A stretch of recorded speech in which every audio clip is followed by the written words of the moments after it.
This is Anabelle Monroe. For those who don't know me, I'm a filmmaker, author, and recovery activist. This is what my writings are about, and my filmmaking is mainly purpose-driven as well.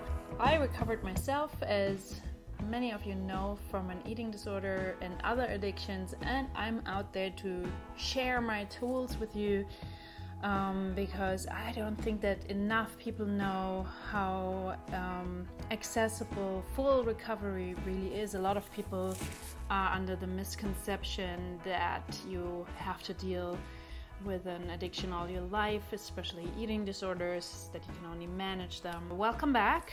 You can subscribe if you are interested in more recovery tool focused topics and positive news and sharing the hope that recovery is real. Today's topic is how to reset the autopilot. What do I mean with autopilot? Many of you probably know when you have an addiction, there's this point of no return where you just gotta do your thing. You gotta go out and buy the binge or the drug or get hammered, whatever you do, have sex with somebody. I don't know what your addiction is, but we all know it. Suddenly the urge is there and it takes over, and you just gotta follow through and do your thing. We all know, who have experienced this, that no willpower, or rarely your willpower can really stop you from going ahead and doing what you need to do. How do you reset this? To reset that autopilot, we have to begin with a thorough study of ourselves. I've already talked about that in numerous videos. I compared it to some sort of an audit, right? Where you have to figure out, step by step, when am I doing this? Like, when is this even starting? Because you will notice that the time between the first urge, or that actually it's not even the urge, it's the upset, the helplessness, whatever it is, right? That drives you then to wanting to have that coping tool that makes you forget all that anxiety and pain that you have in that moment. So how to reset it. Part of the study is super duper important to not just studying your psyche and your personal trauma, but also your body. Whole treasure chest of knowledge accessible to addicts nowadays.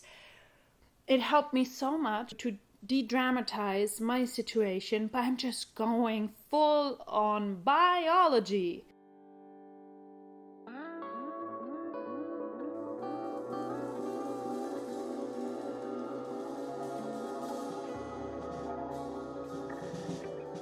Neurochemistry, the equilibrium, of my body chemistry.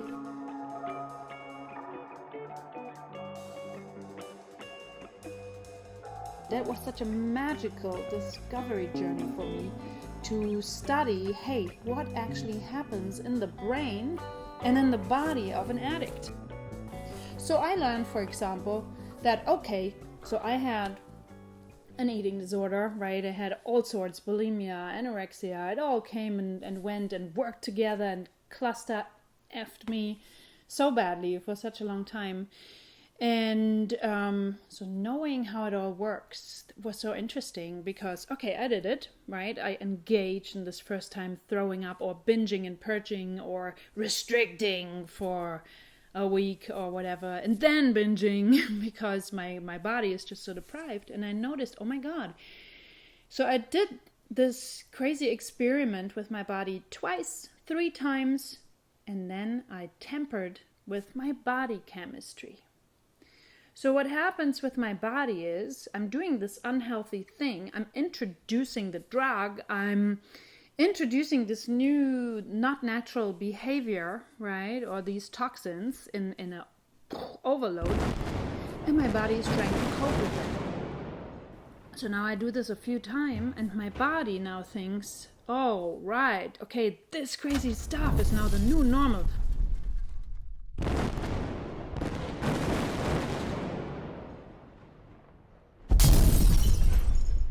food, it's the insulin, it's like the low blood sugar, the carb deprivation, the carbohydrate deprivation, right? That sugar that we need in order to function. And the ketosis, these are all body chemical processes that we have no clue about when we start doing addictive stuff.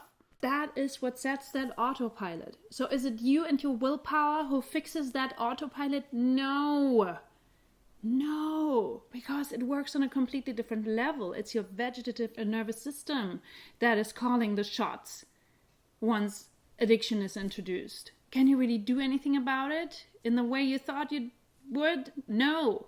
You have to go about it in a different way. You got to put your science coat on and study that.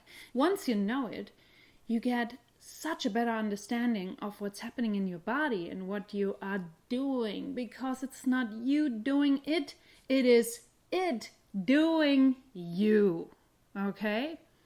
Now that sounds pretty bleak, but it isn't, because once you know it, that's when you can start making those changes. For example, I had no idea, with my eating disorder as an example, that when I deprive it of carbohydrates, right, which is most often the case when people recommend these crazy diets, right, they say only protein and all of that. But guess what? Your body needs carbohydrates and fiber to function. So if you don't give it to your body goes on alarm. And it makes you get it. It makes you crave it like crazy. And you don't crave the whole wheat bread or brown rice cracker. You crave the cake because you're so deprived that you need, like, actually, you could go to the sugar. Liquid sugar, like real sugar, because you need it for your brain, for your whole body to work. So once I figured that out, I will never be able to deprive my body of carbohydrates. I started to reintroduce them again because I started to honor them. You know, when you have an eating disorder, you have all these bad foods. But if you sort out whole food categories, right, that's where you end up. So now with alcohol, it's a similar thing.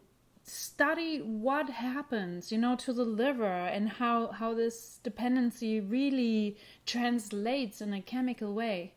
And this is the very first step and the most recommendable step to really understand what's happening with your body. And again, you know, you might have seen it in the other videos as well. I keep on saying it. It will take off that shame and embarrassment off your shoulders. You have enough to do battling your chemistry. Let go of that emotional stress as well, because once you have done the naughty mistake, you know, and started experimenting with addictive stuff, you're trapped.